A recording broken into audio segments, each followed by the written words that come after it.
فرمایا یہ شخص جب دنیا سے گیا ہے تو ڈٹ کے گیا ہے، یہ ڈٹ کے گیا ہے دنیا سے۔ حجاج بن یوسف رات کو سویا تو تڑپ کے اٹھا، کیا ہوا؟ گھر والے کہنے لگے کیا ہوا؟ کہنے لگے سعید بن جبیر خواب میں آئے اور کہتے ہیں اٹھ مجھے بتا تو نے مجھے کیوں قتل کیا، بتا بتا کیوں مارا؟ اگلی رات پھر سویا تو وہی خواب، پھر سویا تو وہی خواب۔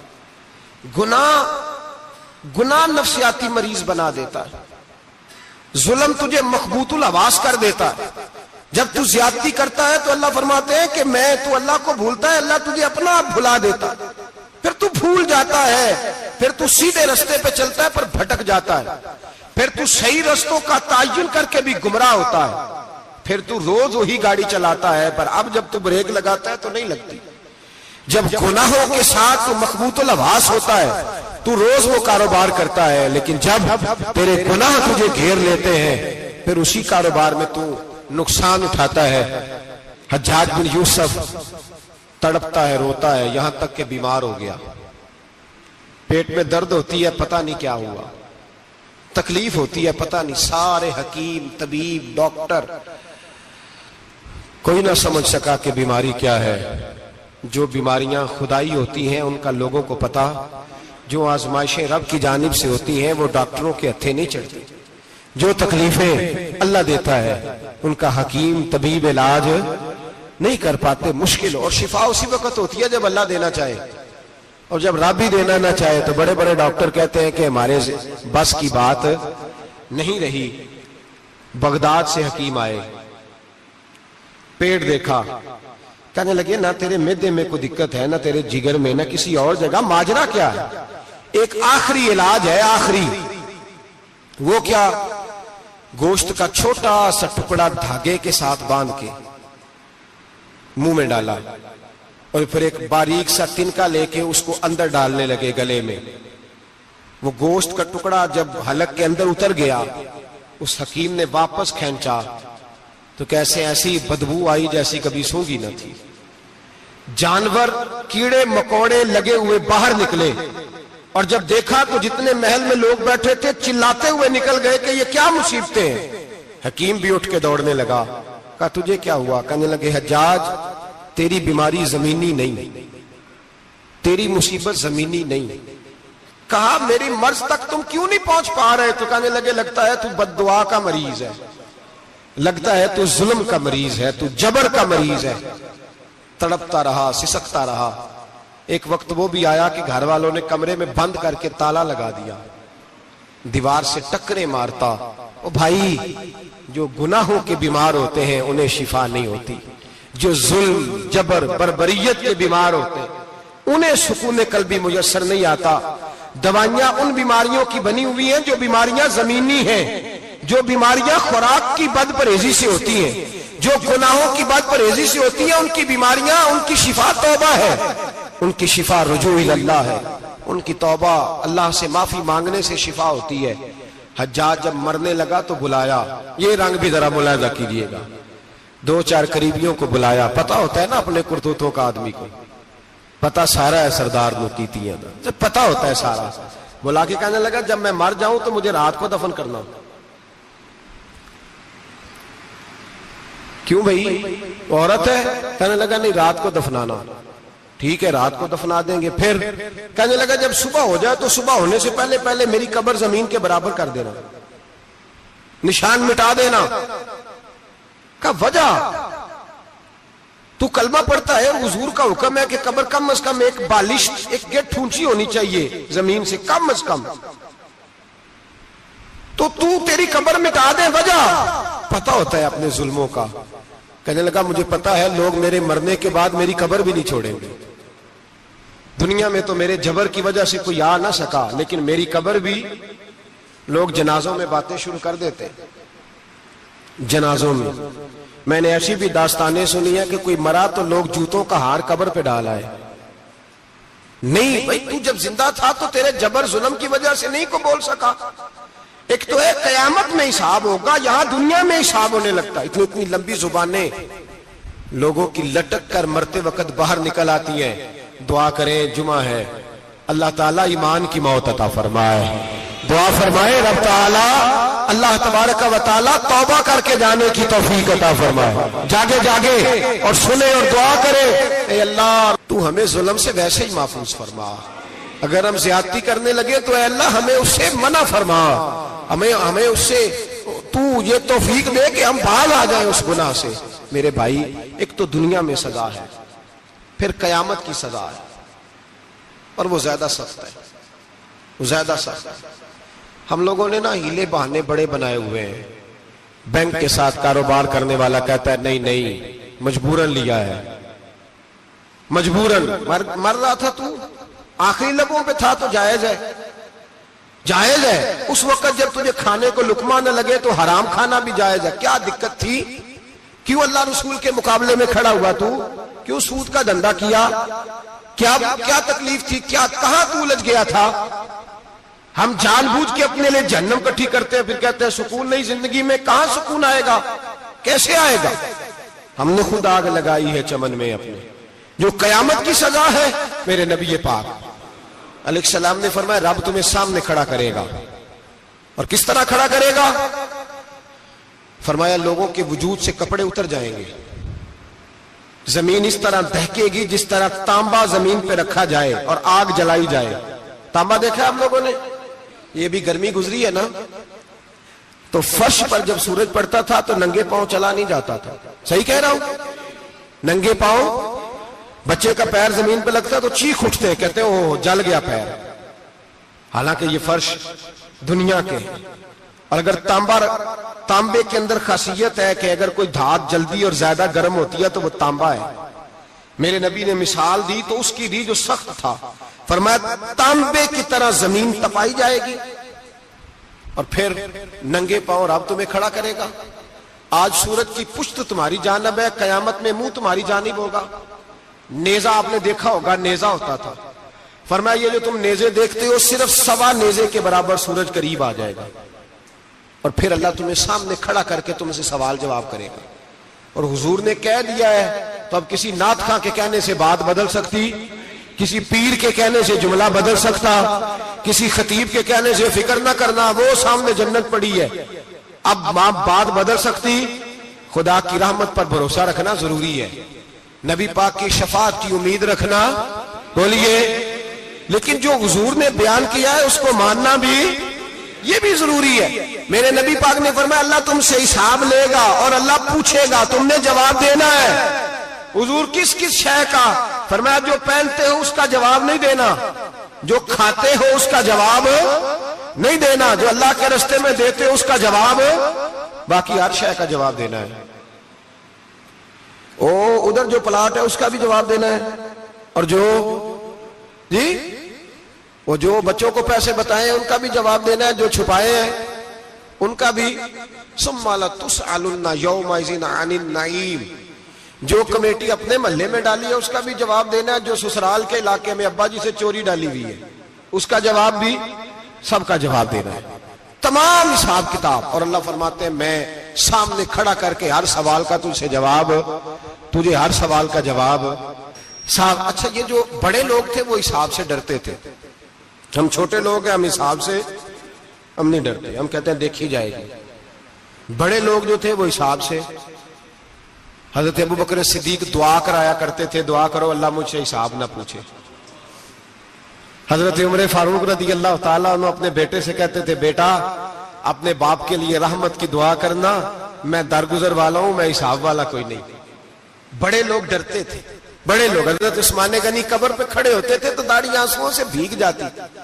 غلام کہتے ہیں حضور 3 دفعہ نبی پاک نے آپ کو جنت کی بشارت دی ہے، 3 دفعہ بشارت دی ہے، تو آپ کیوں اتنا روتے ہیں؟ عثمان غنی فرماتے جس رسول نے مجھے جنتی کہا ہے اسی محبوب نے مجھے فرمایا تھا عثمان قبر آخرت کی منزلوں میں سے پہلی منزل ہے۔ اور آپ فرماتے میرے تو کمرے میں دیا گل ہو جائے تو مجھے ڈر لگتا ہے، اس میں تو مکمل اندھیرا ہے۔ آپ فرماتے کھڑکیاں بند ہو تو دم گھٹنے لگتا ہے، اس کو تو دروازہ ہی کوئی نہیں، روشن دان تک نہیں۔ بھائی جو بڑے تھے وہ ڈر رہے تھے۔ مولا علی شیر خدا نماز کا وضو کر کے کانپتے تھے، کانپتے۔ علی آپ مرحب کے سامنے نہیں کانپے، خیبر کا دروازہ اکھاڑتے نہیں کانپے، بدر، احد، خندق، حنین اور خیبر میں نہیں کانپے تو یہاں آپ فرمانے لگے مالی کے سامنے جاتے ہوئے ڈر آتا ہے. بڑے لوگ کانپتے تھے، بڑے لوگ. آج کون سا جمعہ ہے؟ سارے بولیے. حالانکہ یہ اگلے سال دوبارہ آئے گا، ہمارا نہیں پتا کہ ہم ودا ہو جائیں کہ کیا بنے. یہ کون سا جمعہ ہے؟ آیا جمعۃ الوداع، آئے ہم پڑھیں. آج ایک فکر لے کر کے جانا، ایک سوچ. جہاں روز رات کو بیٹے کی ٹینشن، بیٹی کی ٹینشن، بھائی کی ٹینشن، پوتے کی ٹینشن ہوتی ہے نا، ایک ٹینشن اور اپنے آج ایک ٹینشن بڑھا لو، قبر کی ٹینشن پیدا کر لو، قیامت کی تھوڑی سی فکر کر لو، تھوڑی سی، ایک لمحے کے لیے صحیح تھوڑا خیال پیدا کرے. حضرت حسن بصری نام سنا ہوا ہے نا، یہ حضرت علی کے شاگرد ہیں. نبی پاک کے گھر میں آ جاتے تھے کئی دفعہ، بچے تھے جب. حضرت حسن بصری تابعی ہیں. فرماتے خانہ کعبہ میں عمرہ کرنے گیا، طواف کعبہ کر رہا تھا تو بڑا عجیب منظر ہوا. رات کی تنہائی ہوئی. اس وقت کئی دفعہ طواف بند بھی ہوتا تھا، اس لیے کہ رش کم ہوتا تھا تو رات کو سب سو جاتے. کہتے رات ذرا گہری ہوئی تو لوگ اپنا اپنا خیمہ لے کے جاتے تھے. اب تو ہوٹل ہے نا تو خیمے لگتے تھے، لوگ خیمہ لے کے جاتے تھے، جہاں جگہ ملتی تھی خیمہ لگا کے رہتے تھے. فرماتے میں رات کو سویا خیمے میں، ایک دردناک آواز آئی. میٹھی ہے، دھیمی ہے، پر درد بڑا ہے. کوئی رونے والا رو کے کہتا ہے اللہ حساب قیامت میں مجھ سے نہ لینا، اے اللہ تنہائی میں جتنا مرضی حساب لینا پر لوگوں کے سامنے نہ لینا. اور پھر کہتا ہے اللہ فضل تو تب کرے جب تو میرا حساب پوچھے ہی نہ. پھر چند منٹ گزرے تو پھر وہ رونے لگا. میرے کانوں میں آواز آئی، کہنے لگا اے اللہ حساب تو ان کا لیا جاتا ہے جو حساب کے قابل ہوتے ہیں. اعلیٰ حضرت کہتے ہیں نا رضا سے تو کیا حساب لے گا، رضا بھی کسی حساب میں ہے. اے اللہ میں قابل نہیں، مجھ سے حساب نہ لینا. کہتے تھوڑی دیر گزری تو پھر وہ رونے لگا. پھر ذرا سانس سنبھلے تو پھر کہنے لگا اے اللہ میں تو لوگوں کو کوئی بندہ حساب پوچھ لے تو نہیں دے سکتا، میں تجھے کیسے حساب دوں گا. پھر تڑپنے لگا. کہتے تھوڑی دیر گزری تو پھر ایک لفظ انہوں نے کہے، رونے والے نے کہنے لگے اللہ دیکھ تیرے محبوب کا فرمان ہے جو معافی مانگے تو اسے معاف کر دیا کرتا ہے. اے اللہ میں معافی مانگنے آیا ہوں اور مسجد نہیں آیا، میں کعبۃ اللہ ہی آ گیا ہوں. کہتے ہیں وہ اتنا روئے کہ چیخ آئی ان کی، اور جب دھڑام سے کوئی زمین پہ گرا تو میں پریشان ہوا کہ اب تو بے ہوش ہو گیا. فرماتے ہیں میں زور سے اٹھا فٹافٹ اور اس شخص کی طرف بڑھا. میرے دل میں خیال ہے کوئی گناہگار ہے بیچارہ، تو چلو میں بھی دعا کرتا ہوں، اس کو کہتا ہوں بیٹے فکر نہ کر، اللہ تیری مدد کرے گا. فرماتے میں گیا اس نیت کے ساتھ کہ میں کہوں گا چلو اٹھو تم بھی دعا کرو، میں بھی کرتا ہوں، اللہ ہم سے حساب نہ پوچھے. کہتے میں گیا تو وہ شخصیت بے ہوش پڑی تھی، کالے سیاہ بال ان کے چہرے پہ بکھرے ہوئے تھے. کہتے لوگوں جب میں نے زلفیں ہٹائیں چہرے سے تو میرا وجود کانپنے لگا آسمان ٹوٹ پڑے گا، زمین پھٹ جائے گی، ستارے بکھر جائیں گے، آج بہہ جائیں گے سمندر. فرماتے میری چیخیں نکل گئی. یہ کوئی گناہگار تو نہیں، یہ تو حضرت فاطمہ کے پوتے امام زین العابدین ہے، یہ تو امام حسین کا وہ بیٹا ہے جو کربلا میں تنہا بچے تھے. فرماتے میں امام کا چہرہ دیکھا تو بھاگ کے آیا اور میں نے اپنی داڑھی ان کے پیروں کے ساتھ مس کی اور میں نے کہا حضور اٹھئے. امام اٹھے تو میں نے کہا شہزادے تیرے تو اشارے سے اللہ کئی گناہگاروں کو بخشے گا، تیری تو دعا سے اللہ بخشے گا، یہ کیا کر رہے ہو؟ تو امام زین العابدین کہنے لگے حسن بصری ادھر آ یار، ادھر آؤ بزرگو، میرے دادا کے پاس رہنے والے ہو. میں نے نا آج ہی سنا ہے کہ اس کا عذاب بڑا سخت ہے، آؤ میرے لیے دعا کرو، اللہ پاک مجھ سے حساب نہ پوچھے. کہا حضور نہ کریں. اب فرمانے لگے تجھے نہیں پتا کچھ چیزیں ایسی ہیں کہ رب نے اگر حساب پوچھا تو میں واقعی جواب نہیں دے پاؤں گا، چل کر میرے لیے دعا. کہتے میں نے ہاتھ باندھے حضور میں نہیں کرتا، اٹھا کہہ. فرماتے میں نے ہاتھ اٹھائے، میں نے کہا اے اللہ تیرے رسول کا شہزادہ ہے، یہ تیرے رسول کا شہزادہ ہے، یہ کہہ رہا ہے تو فضل کر.